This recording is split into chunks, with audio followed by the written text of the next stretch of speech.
Good morning, everyone. Welcome to Biology Solutions with Surya Prakash. Today is the great day. आज का topic बहुत ही important है. हम आगे बढ़ रहे हैं फाइलम हेमिकॉर्डेटा से. अब आगे बढ़ रहे हैं and today's topic is phylum Chordata. very important as far as your exams and NEET is concerned. Phylum Chordata.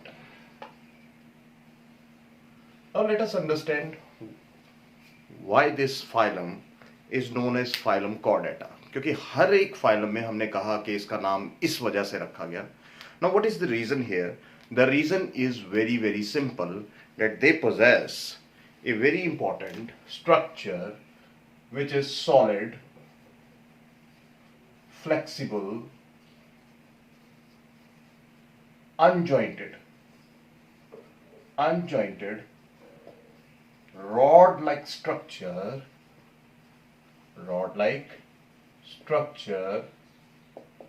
known as notochord.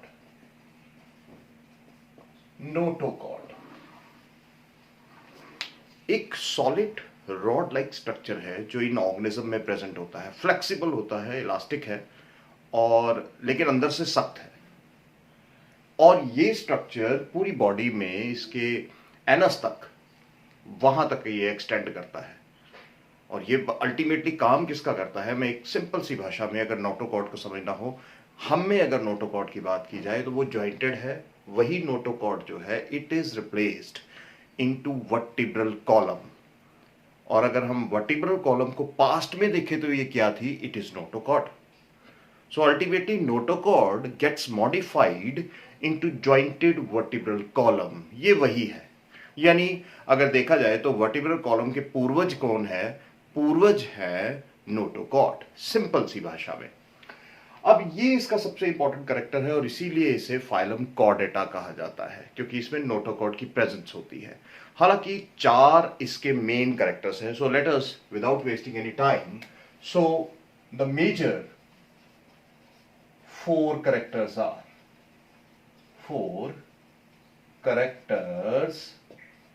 अब ये 4 कैरेक्टर्स क्या है? हम एक डायग्राम के थ्रू समझने की कोशिश करते हैं कि वो 4 मेजर कैरेक्टर्स क्या हैं. अब देखिए, यहां पर आपको मैं थोड़ा सा एक स्ट्रक्चर बनाने की कोशिश करता हूं कि जो हमारी समझ में आ जाए. सो देखिए, ये इसका अल्टीमेटली फेरेंक्स हिस्सा मैं बनाने जा रहा हूं. बहुत ही, ये इसका हार्ट है और यहां से, क्योंकि कुछ कैरेक्टर्स हम नेचुरली पढ़ते नहीं हैं तो ये कैरेक्टर्स हमें पढ़ने भी पड़ेंगे. तो ये इसका फेरेंजियल रीजन मैंने बना दिया है और जल्दी से इसको कंप्लीट करेंगे. ये इसका, चलिए इसी से बना देते हैं. सो 1 2 5 6 बना देंगे जितने बनेंगे. सो ये जब बन जाते हैं, ये देखिए इस तरह से फेरेंजियल रीजन बन रहा है. और इसके बाद यहाँ सेंटर में क्या है? देयर इज, चलिए अब ले लेते हैं, हम ब्लैक से बनाते हैं ये रीजन. चलिए अब चलते हैं हम. ये थोड़ी सी डायग्राम मैंने डिफरेंट लेने की कोशिश की है कि जरूरी नहीं है कि वही डायग्राम लेते रहें. है वही, थोड़ी सी चेंज है. और यहाँ पे चलिए फिर से हम ये रीजन बनाते हैं और ये इसका अल्टीमेटली डाइजेस्टिव सिस्टम है. और यहाँ पे आ जाती है एनस से ये इसकी बॉडी. एक व्यू है कॉर्डेटा का कि कॉर्डेट के अंदर अल्टीमेटली होता क्या है. चलिए अब हम बात करते हैं इनके कैरेक्टर्स की और इसको थोड़ा सा हम बना ही लेते हैं. थोड़ा सा इसकी डिजाइनिंग दे दें ताकि अच्छा लगे, क्योंकि मुझे डायग्राम बनाना बहुत ही ज़्यादा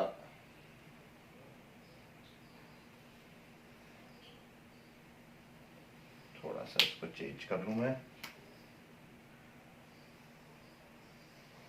ये पोस्ट एनल टेल बन रही है, ये टेल बन गई, ये देखिए। तो ये थोड़ा सा मैंने जैसे एक पोस्ट एनल टेल बनाने की कोशिश की है।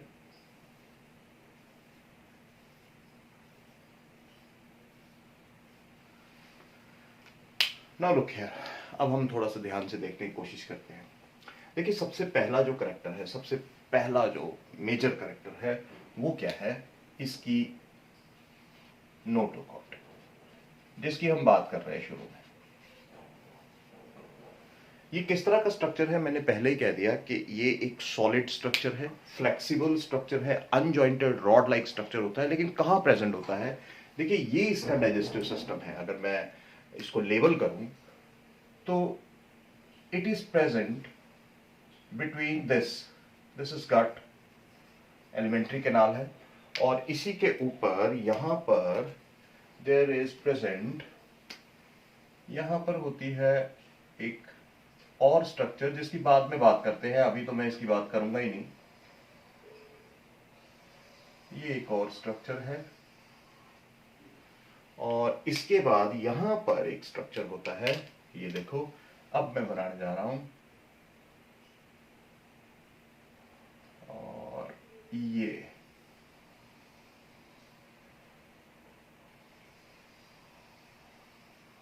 और ये स्ट्रक्चर क्या है? अगर आप देखो तो ये अंदर से सॉलिड है। ये डॉट्स का मतलब क्या है कि अंदर से ये सॉलिड होता है। अगर मैंने कोई चीज खाली रखी है तो इसका मतलब है कि ये अंदर से खाली है। तो देखिए, दिस इज दैट स्ट्रक्चर जिसकी वजह से इसका नाम पड़ा है नोटोकॉर्ड। और नोटोकॉर्ड कहां प्रेजेंट है? It is present between the gut and this dorsal hollow nerve cord. Dorsal hollow nerve cord, ये इसका सेकंड स्पेशलाइज्ड करेक्टर है। देखो, एलिमेंट्री कैनाल और गट नर्व कॉर्ड, दोनों के बीच में आपको ये एक ब्लैक रॉड लाइक स्ट्रक्चर दिखाई दे रहा है, and this rod like structure is known as notochord. अब इसका काम क्या होता है? देखो, काम इसका बड़ा सिंपल सा है। इसका काम है बॉडी को सपोर्ट देना, सपोर्ट्स द बॉडी। और दूसरा ये काम क्या करता है? ये दूसरा काम करेगा कि ये muscle provide space for muscle attachment, muscle attachment surface देता है।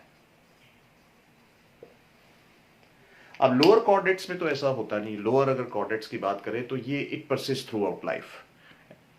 और अगर हायर कॉर्डेट्स की भी बात करें तो एम्ब्रियोनिक स्टेज में ये वैसी की वैसी बनी रहती है। लेकिन जैसे ही एडल्ट आता है, हायर कॉर्डेट होता है, it gets changed into jointed vertebral column, jointed vertebral column, जैसे ह्यूमंस में होता है, वर्टिब्रल कॉलम बन जाती है। तो ये इसका पहला इंपॉर्टेंट करेक्टर है जो आपने ध्यान में रखना है। सिंपल सी बातें याद रखनी है, कोई टफ नहीं है। अब दूसरी बात करते हैं हम कि दूसरा हमारे पास स्ट्रक्चर क्या आ जाता है। यहां पर ये देखिए, अब इन जगहों पर यहां पर आपको ये कुछ इस तरह से लेटरल साइड्स पे इनके देयर आर पेयर्ड स्ट्रक्चर्स। ये जो पेयर्ड स्ट्रक्चर्स हम बना रहे हैं, these paired structures are known as pharyngeal gill slits, pharyngeal gill slits कहते हैं। अब ये pharyngeal gill slits का काम क्या है, चलिए हम देख लेते हैं। और ये कहां प्रेजेंट है? चलिए, second part is pharyngeal gill slits, present laterally. अगर हम देखें तो फेरेंक्स के लेटरल रीजन में, this is the pharynx region. चलिए हम इसको भी लेबल कर देते हैं। ये जो दिखाई दे रहा है आपको, ये वाला region, this is pharynx region. और फेरेंक्स के लेटरल साइड्स पर, दोनों side, on both the sides, there are openings, there are openings, and those openings are known as pharyngeal gill slits। और ये फेरेंजियल गिल स्लिट्स किसके काम में आती हैं? बहुत सिंपल सा काम है, वो है देखिए रेस्पिरेशन।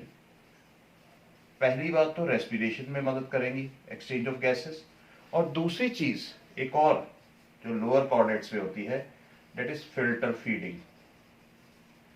फिल्टर फीडिंग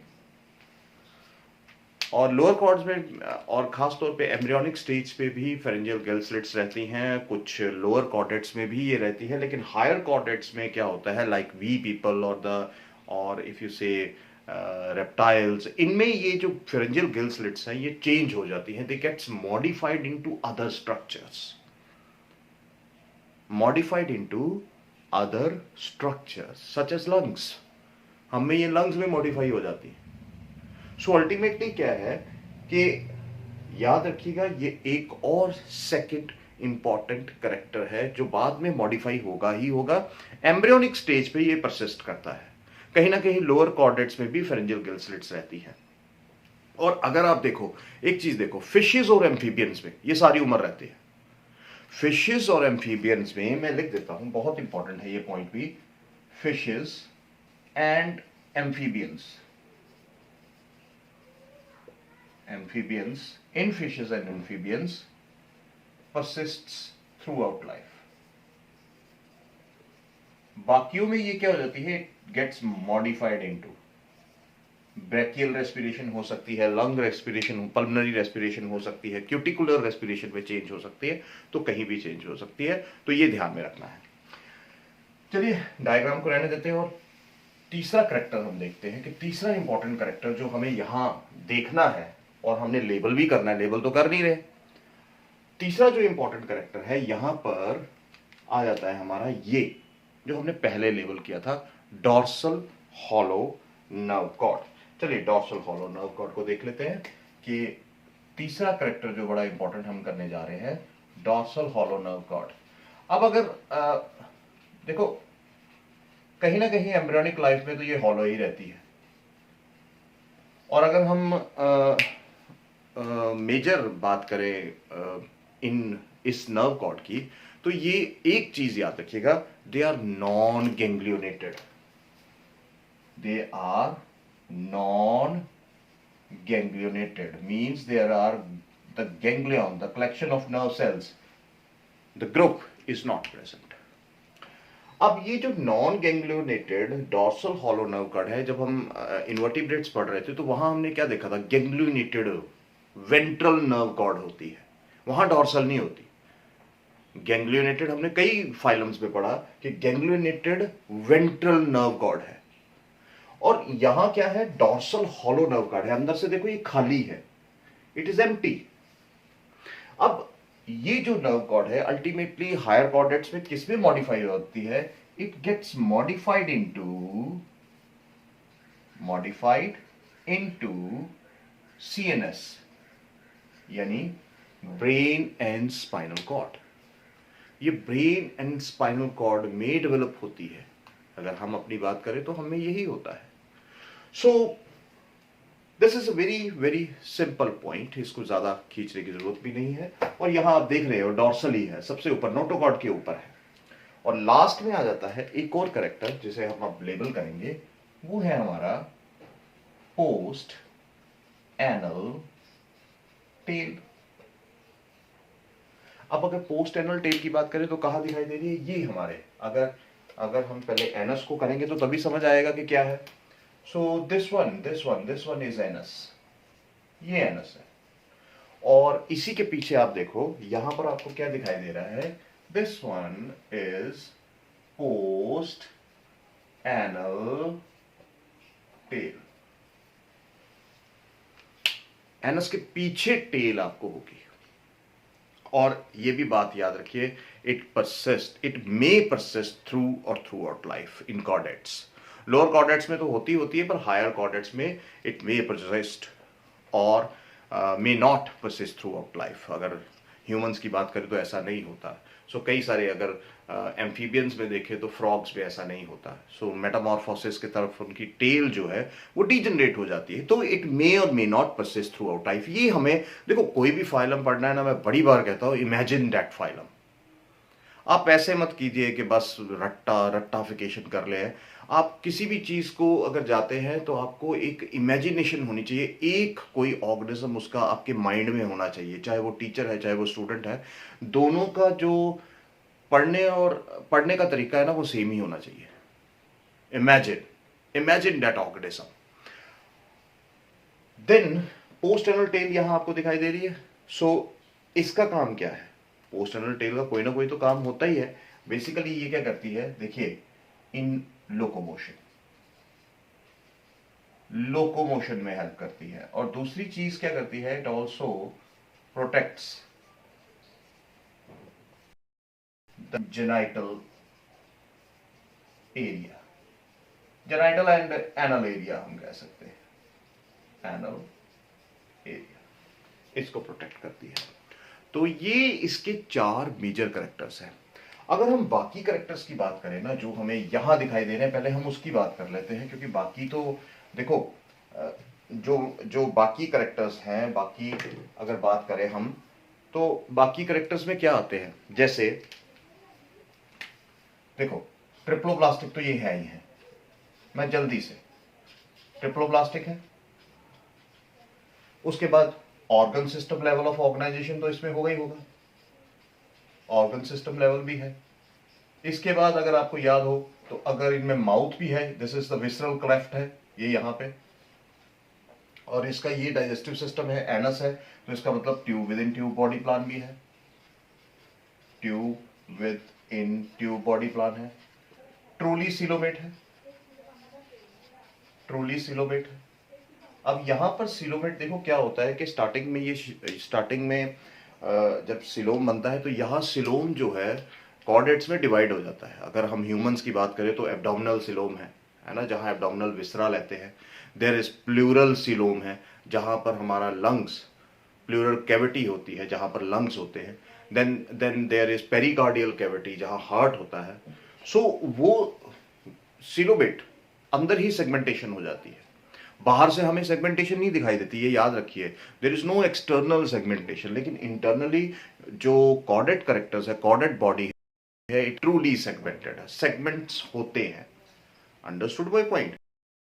है जैसे हमारे कहां पर रिब्स हैं, कहां पर हमारा पेनक्रियाज है, कहां पर हमारी बोन्स है, अलग अलग जगह, हिप बोन कहां है, हर जगह उसकी जगह बनी हुई है, वो वहां पे है। देन उसके बाद अगर देखा जाए तो जल्दी से हम और करेक्टर्स की बात करें तो यहां पर आपको क्या दिखाई देगा, there is exo and endoskeleton भी है। देखो, एक्सो एंड एंडोस्केलेटन भी है ना। हेयर्स, नेल्स, हुप्स, ये हमारे क्लॉज, फेदर्स, ये क्या है, ये एक्सोस्केलेटन। और अगर एंडोस्केलेटन की बात की जाए, बोन्स, कार्टिलेज और बोथ, कोई बोनी है कोई कार्टिलेजेस है। अभी हम आगे करेंगे कॉन्ट्रिस थाइस, ऑस्टिस थाइस, कोई बोनी फिशेस है, कार्टिलेजिनियस फिशेस हैं। तो वहां क्या है, उसके एंडोस्केलेटन जो है या तो बोनी हो सकता है या कार्टिलेजिनियस हो सकता है या बोथ हो सकता है, तो ये भी ध्यान में रखने वाली बात है। उसके बाद अगर हम इसके और कैरेक्टर्स की बात करें तो देखो, डाइजेस्टिव सिस्टम तो कंप्लीट होगा, तो इसमें कोई ज्यादा वो ज्यादा करने वाली बात नहीं है। और अगर देखा जाए तो इंटरनल ग्लैंड्स भी होंगे, इंटरनल ग्लैंड्स जो बेसिकली डाइजेशन में हेल्प करते हैं। और देयर आर 2 एक्सटर्नल ग्लैंड्स भी यहाँ अब प्रेजेंट हो गए हैं। और वो एक्सटर्नल ग्लैंड्स क्या है, देखिए ध्यान देने वाली बात है। एक्सटर्नल ग्लैंड्स कौन से हैं, वो हैं हमारे पेनक्रियाज एंड लीवर। देखो बड़ी इंपॉर्टेंट बात है, पेनक्रियाज और लीवर, ये हमारे एक्सटर्नल ग्लैंड्स यहाँ आ गए हैं अब कॉर्डेट्स में जो बात कर रहे हैं। अगर रेस्पिरेशन की बात करें तो गिल्स, लंग्स, क्यूटिकल, नेचुरली अब मॉडिफाई तो हो रहा है, पहले बात करती है, बार बार लिखने की जरूरत नहीं है। अगर हम सर्कुलेटरी सिस्टम की बात करें तो देखो, सर्कुलेटरी सिस्टम यहां याद रखिएगा मोस्टली क्लोज्ड है, इट इज क्लोज्ड। यहां कहीं भी आपको ओपन सर्कुलेटरी सिस्टम नहीं दिखेगा। और अगर हार्ट की बात करें तो यहां देखिए, हार्ट में, let me label here the heart, मैंने आपको शायद बताया था, this one is the heart. और हार्ट कहाँ है आप मुझे बताइए, ये इसकी एक मिनट में लिख देता हूं। अगर ये आप देखो तो ये कौन सी साइड है, ये इसकी डॉर्सल साइड है ना। तो ये इसकी कौन सी साइड है? वेंट्रल। तो आप, मुझे लगता है कि आप सबको समझ आ गया होगा कि हार्ट किस साइड है? It is ventral. यहां लिख देते हैं वेंट्रल हार्ट है। तो जब वेंट्रल हार्ट है तो कहने का मतलब ये होगा कि चैम्बर्स भी होंगे। वेंट्रल में यहां लिखता 2 to 4 चैम्बर्ड हार्ट होता है, जबकि आपने कॉकरोच वगैरह में देखा कि वहां पे 13 चैम्बर्ड हार्ट भी होता है। ठीक है। जो रेस्पिरेटरी पिगमेंट है वो यहाँ एक ही है, हीमोग्लोबिन वही है, red blood cells are present. तो ये तो सिंपल, अपनी बात करें या कॉर्डेट्स की बात करें, सब में एक जैसा ही है। और अगर हम एक्सक्रीशन की बात करते हैं तो एक्सक्रीशन में भी वहाँ किडनीज है, पेयर्ड किडनीज है, पेयर्ड किडनीज है जो ये काम करती है। इसको आगे हम डिस्क्राइब करेंगे, यहाँ ज़्यादा हमें इसको खींचने की ज़रूरत नहीं है। और अगर हम सेंसरी सिस्टम की बात करें तो देखिए हमारे पास आईज भी हैं, ईयर्स भी हैं, देर आर गस्टेटोरिसेप्टर्स भी है ना, टेस्ट के लिए, टेक्टाइल रिसेप्टर्स भी हैं। तो सारी चीजें हैं। Nervous system is highly developed. और अगर देखें, nervous system consist of CNS, brain and spinal cord is developed, है ना। और इसके बाद अगर पीएनएस की बात करें, एएनएस की बात करें तो हाईली डेवलप्ड है, रिफ्लेक्स एक्शन शो करते हैं, रिस्पॉन्स टू स्टिमुलस करते हैं। तो अब हायर लेवल पे आ गए हम, कॉम्प्लेक्सिटी पे आ गए हैं। और फाइनली अगर हम बात करें इसकी रिप्रोडक्शन की तो याद रखिएगा सेक्सुअल। थोड़ा सा नजर आ रहा है, हाँ ठीक है। So this is sexual reproduction. Sexual होती है, सेक्सेस सेपरेट है, सेक्सेस सेपरेट होंगे, ये याद रखिएगा। और अगर देखा जाए तो अब यहाँ पर अब जो endocrine system is well developed, मैं इस साइड कर देता हूँ। एंडोक्राइन सिस्टम जो है ना इसका वेल डेवलप्ड है, बहुत डेवलप्ड है। सो आई होप आपको ये कॉर्डेटा जो है समझ आया होगा।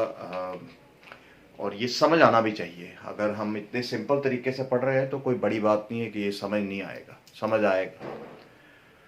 सो अब आगे जो इस कॉर्डेटा का नेक्स्ट पार्ट है द क्लासिफिकेशन, जहां इसके सब फाइलम पढ़ेंगे हम, यूरोकॉर्डेटा, सेफेलोकॉर्डेटा एंड वर्टिब्रेटा। कल उसको हम लेंगे। सो आज के लिए इतना ही। Thank you very much.